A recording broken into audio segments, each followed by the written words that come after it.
Thanks for listening to the Susie Larson Live podcast, available thanks to support from listeners like you. It's only just a matter of, it's only just a matter of, sing, so the back row is your glide, 'cause walking just won't do dance, you don't have to know how to, ever since grace got you there. Welcome to Susie Larson Live. Always so honored to get to spend this time with you. In fact, I look forward to bringing you conversations every single day that hopefully inspire you in your faith walk, that deepen your understanding of God's Word, and that heightens your awareness of His very real presence in your life. Well, if you listen often enough, you know we've got a few guests, just a few, that we bring on every single month. We love to have them back time and time again.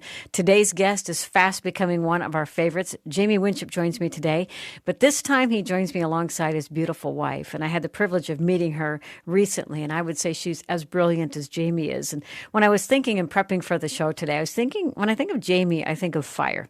Like his words burn up the lies and the excuses and everything that keeps us from all that God intends for us.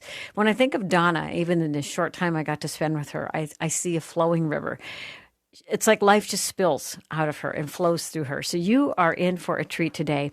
Today we're going to talk about how a scarcity mindset keeps us from the best of what God has for us. And you know what? A scarcity mindset in our mind keeps others from the best of what He has for them, because our story is just never about our story. We'll also draw from Jamie's amazing book, Living Fearless, Exchanging the Lives of the World for the Liberating Truth of God. Got a handful of copies to give away today. It's a great book. You can text the word book if you want in on the drawing, 877-933-2484. Now, I asked this question last time Jamie was on, but we've got, hundreds of thousands of listeners, so not everybody texted in. So I want you to text in if you would. Tell me what you're afraid of. Tell me what you're afraid of, and I'll consider every text anonymous today. Text me. Tell me what you're afraid of. Tell me what you think most keeps you from dreaming with God, from being generous with others. What are you afraid of? Text me, 877-933-2484. Let me tell you about my guests. We'll get them on the show.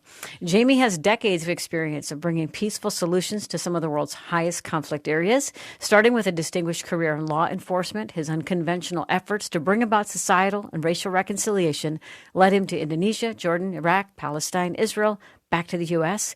He's worked with leaders in a variety of sectors, from police departments to pro football teams to faith-based organizations. He's the author of Living Fearless. That's the book we're highlighting today, subtitle, Exchanging the Lives of the World for the Liberating Truth of God. Donna Winship left the American dream with Jamie and their 3 boys, spent 25 years raising their family in the Middle East. This was a journey that would forever change their worldview. She's the author of Becoming What You Believe. It's an in-depth course on personal transformation at the identity level. Jamie and Donna have worked with leaders in professional sport, business, education, law enforcement, government, and nonprofits and other sectors. They're co-founders of Identity Exchange, providing training and consulting in the transformative power of living fearlessly in their true identity. The one time I'll ask you to talk at the same time, Jamie and Donna, welcome to the show. Thank you. Yay! Yay. I've been so looking forward to this day ever since I met you, Donna. And Jamie, you're awesome. But I'm just saying, I was so excited to get you two together. And Jamie knows this, Donna, because he's been on so many times. But the first question of the day is always the same. And I love this question. It's just, what's the Lord been talking to you about these days? Yeah, it's a great question. And I sure want to just start by saying thank you for having me on as well. And I loved meeting you also. But the Lord has really been speaking to me lately about His goodness, the goodness of God, because 2 things. We're living in really troubled times, as your listeners may have just found out. We lived in the Middle East for a long time, and so the events that are taking place now in Israel and Gaza are just heart-wrenching for us. It's very personal for us, for all the people there. And we deliberately try not to choose sides, because we have to see these people as human. And how can we apprehend God's goodness in the middle of such atrocities, right? The other reason it's so personal for me, this issue of God's goodness that I'm speaking to Him about, or He's speaking to me about, is one of my absolute closest friends, so important to me, just suddenly became ill, a life-threatening illness, has been in the hospital. And, honestly, to be real, it's been devastating. And, just listening to God and how it promises to be with us in suffering. He never promises that we won't suffer, but he promises to be with us in the suffering. So how can we tangibly experience him in times that are really troubling? Wow, Donna, thank you for that. That's a beautiful invitation, truly, because he's always good, not just good when life's going the way we want. So good. Yes. Jamie, how about you? Yeah, well, of course, I'm involved in all that as well, closely involved. However, I've been praying a lot and thinking a lot about, actually, probably one of the things you're going to talk about, and I hope we get to, is just separation worldview, just the whole power of our worldview and how much it affects our thinking. Yesterday, I taught, two classes at a university here, one on constitutional law and one on marketplace ethics. And I talked about, in one class, about conflict resolution, and in the other one about worldview. And it was amazing to me, as I'm with these young students, how little they think about those things and how they're just trying to figure out career and life and family and that sort of thing. And they're not paying attention to what is so dramatically influencing their lives. And so that's troubling to me on the one hand, but on the other hand, what I'm excited about is when they hear it, when you explain it to them. And we had a group of 20 to 30-year-olds in our house Sunday night, a group of like 25 of them, that group. And same thing, just working through with them worldview. What's your view of God? What's your view of yourself? What's your view of others? How do you formulate that view? So all that's probably on my mind most of the time, and even how it affects me in my own walk. So that's a big prayer of mine, is that the Lord would help me be aware of these things.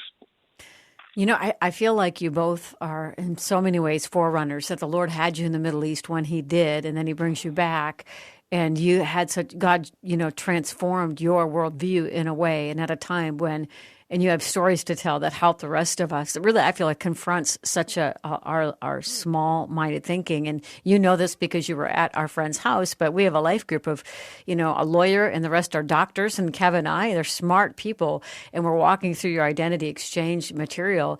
And God is confronting us. It's like you don't even realize how many layers of self-preservation you have in place until one by one the Lord lovingly addresses them. And you recently, when you were in town, gave a message on a scarcity mindset, Jamie, and you talked about how, as a police officer all those years ago, you were trained to know this part of town has this kind of gang, this part of town has this kind of gang. And when you encounter this situation, your training tells you to respond in this way. So tell us that story, if you remember the one where I think a gang member was high on something and he was in the courtyard of another gang's neighborhood. Tell the story, if you don't mind. Well, I'll abbreviate it. That was, that's true. Like, even in, when we think about separation worldview, just how much of our world is fragmented and intentionally and separated. And so in the area where I worked, in the district I worked in, there was a low-income housing project, large, but the main street went down the middle of it. And on one side was one gang ran the whole place, and on the other side of the street, another gang ran that side. And so when you get a call, a dispatcher dispatches you to that area, you just wait to hear which side of the street you're going to. And then okay, that gang runs that side of the street, and this is what kind of people are in that gang. And your brain shifts almost into a formula of how you're trained to work in those scenarios. And so it's not a lot of generative thinking, honestly. It's just go and react to the situation, do what you're supposed to do. And so I was dispatched to this midnight, 2 a.m, something like that, by myself. It was a super busy night, so no backup available. And so I was sent into this apartment complex, and the complaint was there's a guy, high on some sort of drug, standing in the courtyard of the apartment screaming that he's Superman. And so I go down there, walk through the apartments into the courtyard, and sure enough, there's a guy there. And he's standing there with his arms out, and he's screaming that he's Superman and that no one can hurt him. And so as I'm get closer to him, but not too close, but I can smell the ether, which is from the drug PCP, clearly coming off of him. And in our department, that is a use of lethal force offense. Once you smell that drug, because so many officers have been injured or killed trying to arrest someone on PCP because they can't feel anything. They're incredibly strong. They can't feel any pain. So it's very difficult to restrain them. So I drew my weapon, and, as you're trained to aim center mass to stop aggressive action, your brain just goes right into the training. And so I'm in the position, to shoot. And at the same time, though, in my mind is a prayer. That's also part of my life and training. It is like, God, what do you want me to know? What do you want me to do here? Because this is not my preference to do this. And this woman comes running out of a ground floor apartment, and she gets between me and the guy, and she gets on her knees and she starts praying. She's facing me, and she starts praying to Jesus that that God will prevent me from shooting this person who turns out to be your husband. And so she's pleading with God. And so again, it's a challenge, because if I walk away from this situation, I'm leaving a guy that's, I know he's intoxicated, he's dangerous. Am I going to leave this woman with him? And she gets hurt. Everything that's wrong about the danger of walking away. And yet I ask God what he wants me to know, what he wants me to do. And this woman is now kneeling in front of me. So this is where you just have to trust God, and faith is the substance of the things you hope for, and see evidence of things you can't see yet. And it's risky. And so I said, can you get him inside? And she said, I can. And I said, can you keep him in there? Because, if I have to come back, and it's just going to get worse. And she promises me that she can. And so she does. She gets him inside and closes the door. And I leave, and I just pray the rest of the shift, Lord, please keep that guy, keep him calm, keep him inside. Don't let him hurt her. And I don't hear anything. That's it. It goes, seems to be fine. I don't hear anything for, weeks. And then I get dispatched down in the same subdivision in day work on the other side, where there's another gang that's much more violent than the one, and had a lot of run-ins with them. And on that side of the street is a fenced-in basketball court kind of up on a hill. And inside the basketball court, the dispatcher says, is a guy that walked away from a mental hospital, and he needs to be brought back. So I go down there, and I park in the parking lot, and I'm looking around. I don't see any gang guys around, which is good. And so I walk up, because I go in the fence, and it's closed in. There's only one way in and out, which is not a good situation. And so I go in there, and he's in there, and he's yelling, and I'm talking to him like, come on, we got to go. I'm not going to hurt you. I'm not arresting you. I just need you to come with me. And he says, I'm not coming, and he clearly doesn't know where he is exactly. And so he puts his fingers through the chain link fence.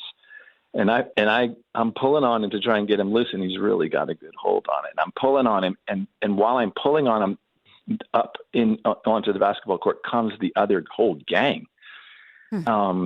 There's 6 guys. Their lead guys.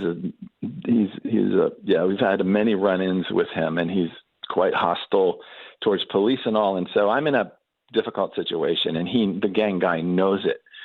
Because I'm wrestling with this guy. I can't, there's no way out. I'm by myself, and I'm pulling on this guy who I don't want to leave because I don't know what he'll do. And so I'm actually talking in the guy's ear, the patient, and I'm saying, you better look at right now, because I have to get out of here, and we have to get out of here. And so I yank on him as hard as I can, and he just lets go at a fence. So both of us go flying. And I land on my back, and he lands on top of me. And when he does, because I had unsnapped my gun when the guys were coming on the court, in case I had to use it, my gun just goes flying out of my holster, slides out of my holster, and slides across the blacktop to the gang guy. Oh, This is like unbelievable. I mean, I couldn't believe. It's like, how is this possible? I've never seen this happen in a movie. This never happens. And so the guy's on top of me. He's struggling. I'm holding on to him. And the gang guy picks up my gun. And he walks over to me, holding it above my face, above my head. And I know what he's thinking is he could shoot me, just hand the gun to the mental patient, and then that's going to be, it's going to be the mental patient that gets blamed for this shooting that my gun came loose, etc. So I don't know. It's like I have no idea what to do. And so again, it's the same prayer. It's like, God, just like give me wisdom on what to do right now, right here. But I was thinking, it's funny having Donna here with me right now, because I was like, we'd been married like 4 years at that time. And I'm like, wow, it was a great short life with her and our 2 kids at the time. And I was really thought this is good. We got to pause here. We got to go to break, and I can't even stand it. So hold that thought and that picture. Right. And Donna, I have 1,000 questions for you. Oh my goodness, I'm ready. Oh my goodness, Donna, and Jamie Winship are my guests today. We're talking about scarcity mindset, and these stories are so important as a backdrop of where they're coming from, because you'll be amazed if you're willing, humble, and teachable to look at where you live in the false identity, where you have embraced beliefs that you don't have enough, that God is not enough, there'll never be enough. You'll be amazed at how directly connected those mindsets are to self-preservation, to dividing and conquering, to competing, to comparing and despairing, all the things that are the opposite of the kingdom.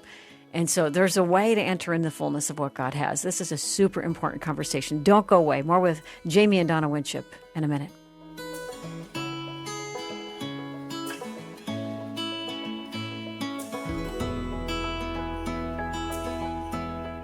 If you're a new listener, we want to officially welcome you with a free welcome pack gift.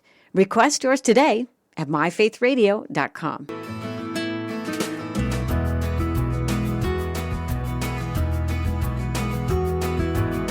Hope you're having a really great day. Thanks for tuning in to Susie Larson Live. Have as my guests really precious people. Jamie Winship, who you know, joins us about every month to talk identity. Well, today we've got the special treat of hearing from his wife, Donna, as well. And today was one of those days I wish the show was 2 hours, because there's so many questions. But before the break, Jamie, you were talking about back in your law enforcement days when you worked as an officer, you were called into gang territory, and a man had escaped from a mental institution and was kind of roaming free in a tennis court. You went to get him, and he was refusing to leave. And as you're trying to unclip his finger, kung fu grip to the fence, a whole group of gang members come in behind you. So you're like, we have got to go. So you pull on him as he lets go. You guys fall down. Your gun slides across the ground into the hands of the lead gang member. So take the story from there. Yeah. It's a weird scenario, because there's a lot of officers who were actually shot with their own weapon because of fights and things like that. And so you're in this surreal situation, looking at your own gun pointing at you, and just asking God what he wants me to know, what he wants me to do in this scenario. Mm-hmm. And so I'm laying there in this position, and then the gate on the basketball court swings open, and I look over, and it's the guy from the other gang from the other side of the street who I, didn't shoot. Right? Wow. He comes walking on with his gang, and they come onto the basketball court, and they get in a circle around me and the mental patient, and so that the other gang can't get near us, gain access to us. And he's just standing over me, looking at me, and nobody's talking. It was really interesting. It was very tense. Nobody's talking. And I look up in the guy's face, and I said, look, they've got my gun. I need my gun. And he just snapped his fingers. It was hilarious. He snaps his fingers, and my gun comes sliding back to me. And so then I holster my weapon, and I get the guy up on his feet, and this gang is really in one tight circle around me, and the other gang is in a circle around them. It was like a kind of dance. And I say to the guy that I had the interaction with before, I said, I've got to get to my car. I got to get this guy in my car. And so we just moved in those circles. it was like they were a protective ring around me all the way down the hill to my car. I get the guy in the car. I get in the car, and I roll my window down, and the guy from the other gang who I did and who was on the PCP, he's standing at my window, and I say to him, I really appreciate it. You saved my life. And he just smiled at me, and he said, I am Superman. And wow. I drove away. And after that, I went back and I met him and his wife, who came out and prayed in front of me, and started, I had dinner with them when I was working midnight shifts. They became good friends. Oh my goodness. And they started working with the property management team to really bring order and peace to the whole area, to the whole apartment complex. It was really a beautiful time, and how much crime dropped in that area because of that guy. So the guy that I thought and was because be you my did enemy, what God wanted you to do, right? And you learned right. what God wanted you to know. Yes. Wow. Yep. Wow. Donna, when I think of you moving to the Middle East, and I remember one of the times Jamie was on, he talked about how scary it was to send his boys to school because it was a 45-minute drive, if I remember right, through war-torn areas where you really didn't know from day to day if they get there safely or get back safely. So I'm trying to think of you dealing with the scarcity mindset. Like, how did God deal with your fears? How did he deal with all of the stuff that comes so instinctively to us as moms, and especially in a situation like that? Yeah, Susie, when I look back on that time, I don't know how we did it, honestly. And I have this little theory, and I call it grace for the place. And in the moment, it's like manna. We have God's abundant and generous grace for the present moment.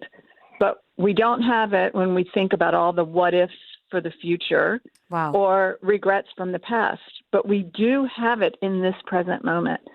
And, when we moved to Baghdad, there was a certain kind of fear, of any kind of fear when you're going to a new place, not an unhealthy fear. But when we got there, it was really that grace for the place concept. And strangely enough, as protective as I was over our boys, Jamie really struggled with that fear. And that fear led him to have a huge experience with the Lord, a repentance experience where God reinterpreted that fear for him and made it something beautiful. It's his story he can talk about. But I never struggled with the fear like he did. And when I look back now, I don't know how, except to say I had grace for the place. Not that Jamie didn't. It's just we were wired, we were just wired differently. That's so unusual, though. Usually it would be the wife. I'm just saying it normally would be. Oh, no. And it usually is. Believe me.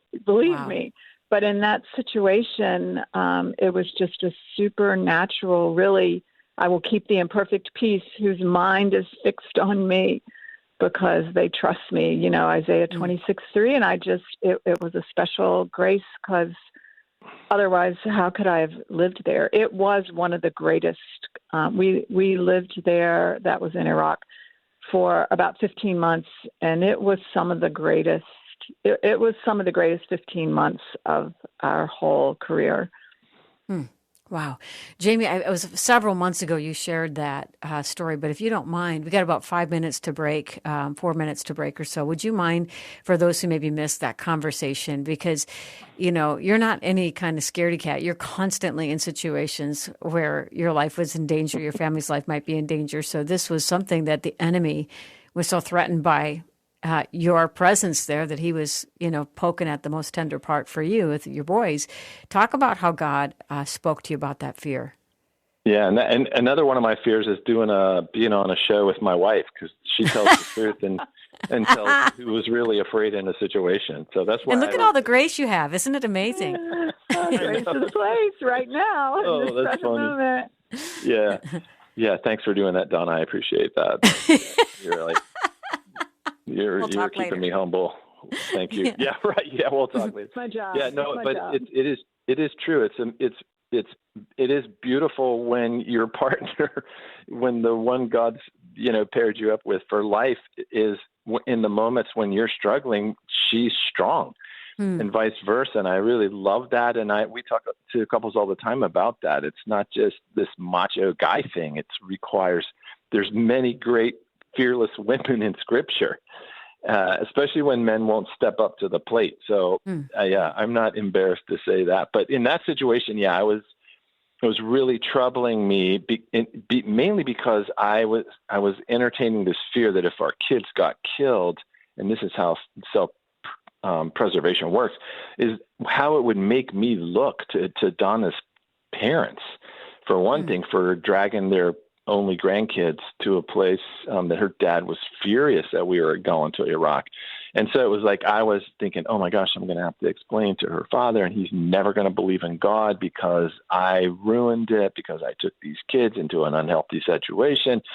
And that whole scenario was working through my mind, and it was making me dislike Iraqi people, which is another way that fear works. And so actually my team noticed it first. They're like, you're not talking to our Iraqi counterparts. Why? And it was because I was afraid of them. You can't love what you fear. It's very difficult to love a people that you're afraid of. And that's a big deal and something we have to think about. And so I was just wrestling with it, but you can't just will yourself out of fear. Fear is lie-based. And the lie that I was believing was that in some way God was either unable or unwilling to protect my kids in that particular scenario. And that was my fear. That means it was on me and I couldn't do it. And so it was just kind of debilitating. So that night I actually got Donna up hilariously, and she was frustrated because I woke her up and I'm like, something's wrong. Something's really wrong. And she walked with me around the house, and we prayed in every room and over our kids who were asleep. And then she said, I feel peace. I'm going back to bed. I was like, all right, you're just going to leave me alone in this. Okay, that's good. And so I went up on the roof of our house in central Baghdad, and big flat roofs where a lot of Iraqis slept out at night because it was so hot. And I was up there, and I was looking. We lived in between a big Sunni mosque and a big Shia mosque, and then I could see the crossed swords of Saddam statue in front of me. It was like I was in the midst of my worst evil. And I just said to God, I yelled out loud, I'm going to confess, I'm going to truth tell. I believe you're either unable or unwilling to help and protect my kids, and that they're going to get killed, and it's going to be an embarrassment. And I said, what do you say? What do you do about that? What do you say about that? And after I yelled that out, I looked over to my left, and on the left side of me on the corner of the roof, this big flat roof, I saw a soldier standing there, bigger than me, a soldier dressed in like U.S. desert fatigues. And it was just like caught me off guard. And I thought, wow, we're nowhere near the military. We never operate near the military. And I just thought that's really strange. And I looked to my right, and there was another soldier on the right side of the corner of our house, and two behind me. I just turned in a circle, and they were all around me, these 4 sentries, and they all had their backs to me. They were all looking out like in the direction, of a compass. And I knew this was God saying to me, this is the reality. What you see is not what's real.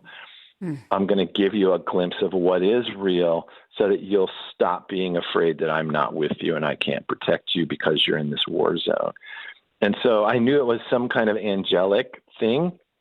And so I just I didn't know what to do. And I just kind of walked towards each sentry, I guess. And I just said, thank you for serving the Most High God. And then I just went and got in bed. And that was it. I was, the fear was gone. The truth sets us, experiential truth sets us free. And the next day I asked my 17-year-old son if he was afraid. Are you afraid, commuting to school back and forth? And he said, are you afraid? And I said, no, I'm not. Thank goodness. It was the day after that. And he said, if you're not afraid, why would I be afraid? Wow. And so that's just an encouragement to parents. Kids learn fear from us. Wow. Isn't that so true? Don't teach your kids to be afraid. Come on. And that there was an invitation for you. Go ahead, Donna. I was just saying, next time your husband wakes you up in the middle of the night to pray, don't go back to bed, because I missed the angel experience. Yeah. Yes. Exactly right. I love it. I got peace. I'm going to bed. That's awesome. All right. All right. You say this in your book as we go to break. When God starts to talk to you, you will know how to act. You'll know what to do uniquely with your life. You'll start doing things gradually, testing what you sense from God. Resist the fear and the doubt, and you will look back in a month, a year, and say, this life is amazing. Talking to Jamie and Donna Winship. When we come back, we're going to break down a false identity based on scarcity, that there's not enough to go around, a true identity based on abundance. And we'll break that down so we can take kind of a fearless moral inventory of our own lives. And we'll hear some more stories from the Winships. If you've got questions, text them in. If you want in on the drawing for Jamie's book, Living Fearless, text the word book to 877-933-2484. We'll be back in a minute.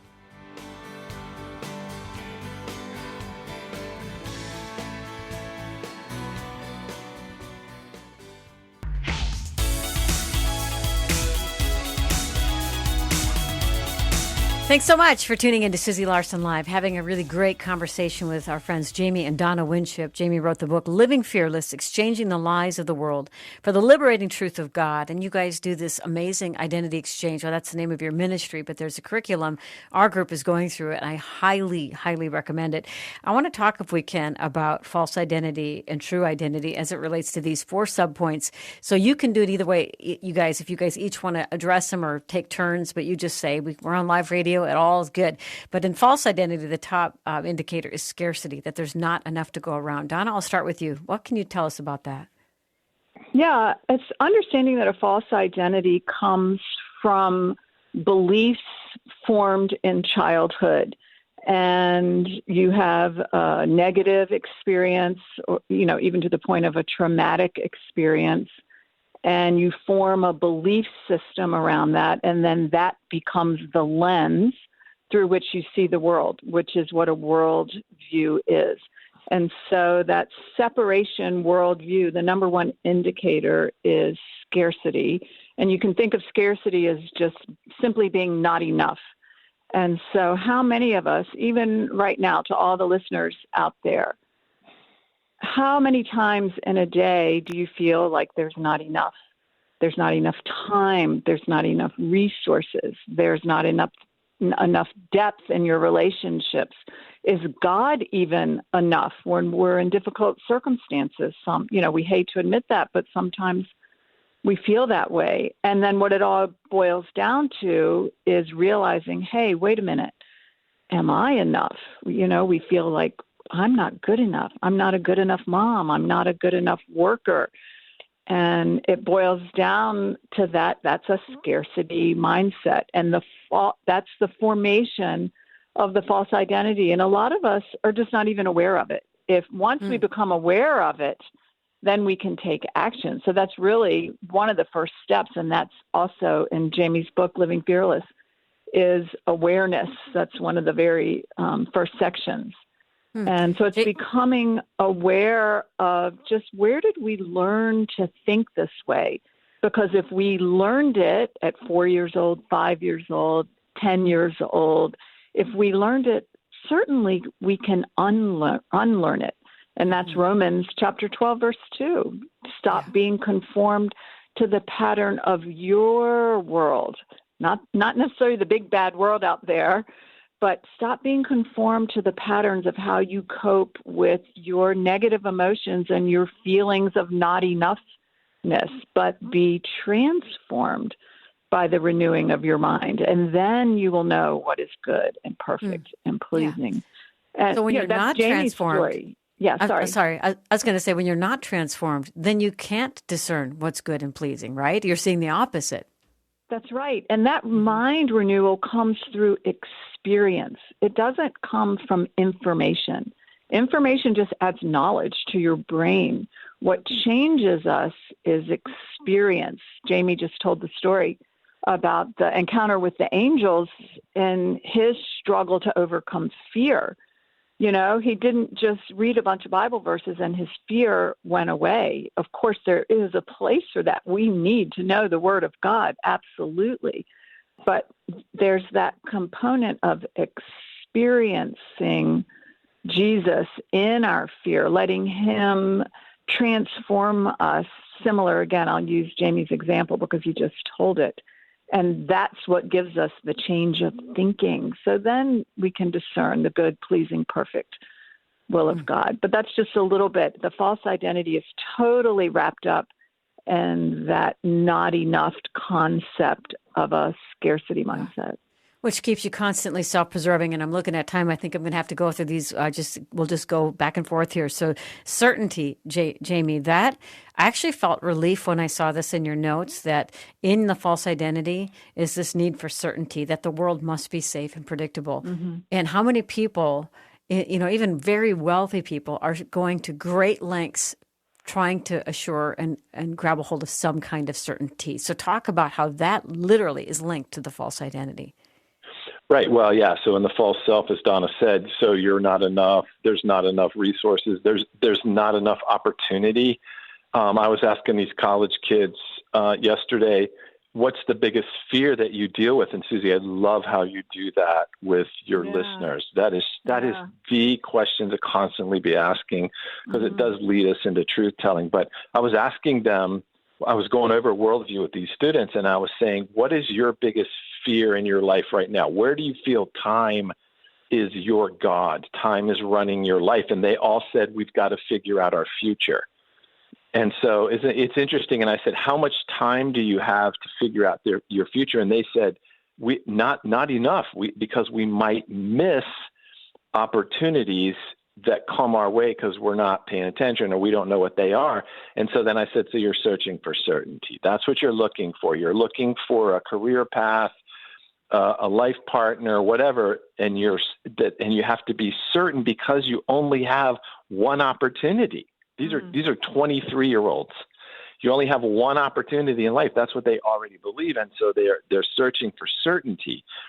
The danger of certainty, besides the fact that nothing in the reality that we live in is certain, nothing is certain, is that certainty leads to a form of extremism. So I have to be certain about what I believe, that it's absolutely true, that it's always going to work. And anyone that challenges that certainty is an enemy to me, which means that I can't receive any new information about things.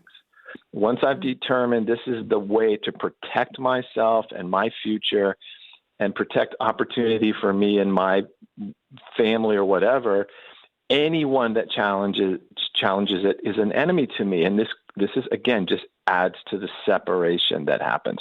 And the more certain we are, in my view of God, in my view of politics, in my view of religion, the more it fractures us and causes conflict, actually. So scarcity leads to certainty, and certainty is a very dangerous.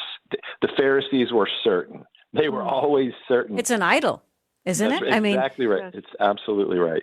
And our listeners know full well the health challenge that I've had for a lot of years with Lyme disease, and I've come so far. But I know God's a healer. I know He is. My own son was miraculously medically healed. Doctors have said medical miracle from a serious back injury. That hasn't gone that way for me. But I have stood in that messy middle to say He's the same God. He's the same God yesterday, today, and forever. But if you're sitting here telling me A plus B always equals C, so if a godly person gets sick and dies, it's because they missed a step. I don't believe that. And so people get so upset because some want to say, no, He really never does, because then I don't ever have to hope that He would. Right. Others say He always does. And they get mad at the thought that godly people would get sick and die because there's no certainty in that. That's so right. Even that within the body of Christ causes, I'm amazed as I've stepped into that space, because I feel that's part of my calling is to help people heal, how upset people get that I would dare to even talk about it. So that's just, I'm really, wow. Okay, another indicator of the false identity, and I think someone's going to really resonate with this, is perfection.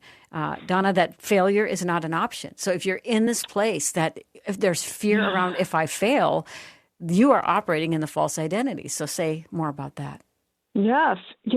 We just look at failure wrong, and just because I fail a math test, if I'm a student, or I fail at work and, the boss is disappointed in me, that doesn't mean you are a failure.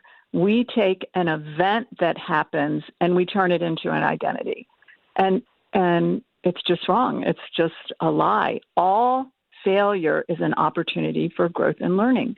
And you think of any great invention, any Ben Franklin, Thomas Edison, Marie Curie, how many times did they fail before they invented the great thing that they invented? What if the first time they had taken, oh, I'm just a failure, I'm a loser? And so this search for perfection, just like certainty, it's just nothing is perfect, right? And when we feel like it has to be perfect, there's no opportunity for growth. And that's a sure sign of the false identity. Like Jamie said a second ago, you can't receive new information because you're blocked. So we're going to go to break, and I want to make sure with the remaining time we have left, we can get into the true identity, because people are like, tell me more. I want to hear this on the true identity. The fourth point is the self-interest, that it's all about me. And then one of the ways you know you're operating in the self-identity is if you're obsessed with yourself, you're obsessed with comparison and despair and perfection and all of those things. Ask the Lord, show me my faulty platform. How do I step onto and into my true identity? So when we come back, we're going to dig in to the true identity, which is founded on abundance, because we serve the God of abundance. Donna and Jamie Winship are my guests today. Isn't this good stuff? And guess what? They're both coming back again next month. So excited about that. Jamie's book, Living Fearless, Exchanging the Lies of the World for the Liberating Truth of God. We'll be back in a minute.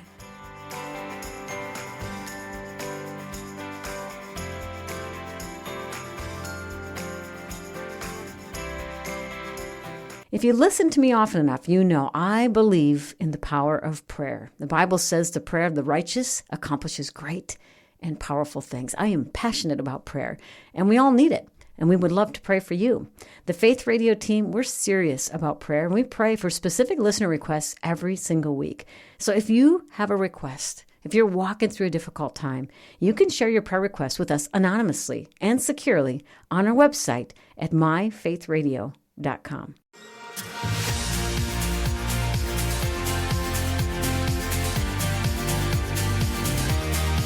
Thanks so much for tuning in today. This is Susie Larson and Susie Larson Live. Jamie and Donna Winship are my guests today, and we are having a fantastic conversation about moving from a scarcity mindset to our abundant mindset, a mindset of abundance. A scarcity mindset is based on our false identities, as well as a need for certainty, making an idol out of certainty that the world has to be safe and predictable. You know how we all can bend that way, and it's time to smash that idol. Perfection, that failure is not an option. Of self-interest, where it's all about us. And as Jamie and Donna have said, those mindsets divide us, because instantly you start to look at people as a threat rather than as a gift from God, someone God is entrusting to you to love. So, okay, Jamie, let's start talking true identity, because we just got a few minutes left. Abundance, the mindset that there's always more than enough. Say more. Yeah, my favorite topic, because each of us, our identities, when we're knit together in our mother's womb, and God gives us identity that's unique to us, never made before, never will be made again. And so that identity, our true identity, is our gift to the world. And so as each person is activated into understanding, it's a discovering of who you already are. It's not magic. It's not invoked by some magic prayer. It's discovering who God has made you to be and wants you to grow in becoming more deeply and more beautifully. And so that's the true identity. Donna, say your definition of true identity. I like the way you say it. Yeah, thanks. Yeah, true identity is the essence of who you really are. It's the I that you carry deep within. It's beyond time. It's timeless, and it grows and develops in community. And we see it all through Scripture. Just read about Gideon, read about Moses, read about Peter, Paul, and the name changes that you see there. And if the listeners have time, just look up Isaiah 43:1, where he says, I have called you by name, for you are mine. Yeah. So good. Okay, so looking, false identity, scarcity. True identity is abundance. False identity, certainty. True identity, mystery. So where we are making an idol that the world has to be safe and predictable, you're operating in a scarcity mindset. The trueness of what God invites us to in our identity is that life is an opening to the unknown. Donna, any more you want to say about that?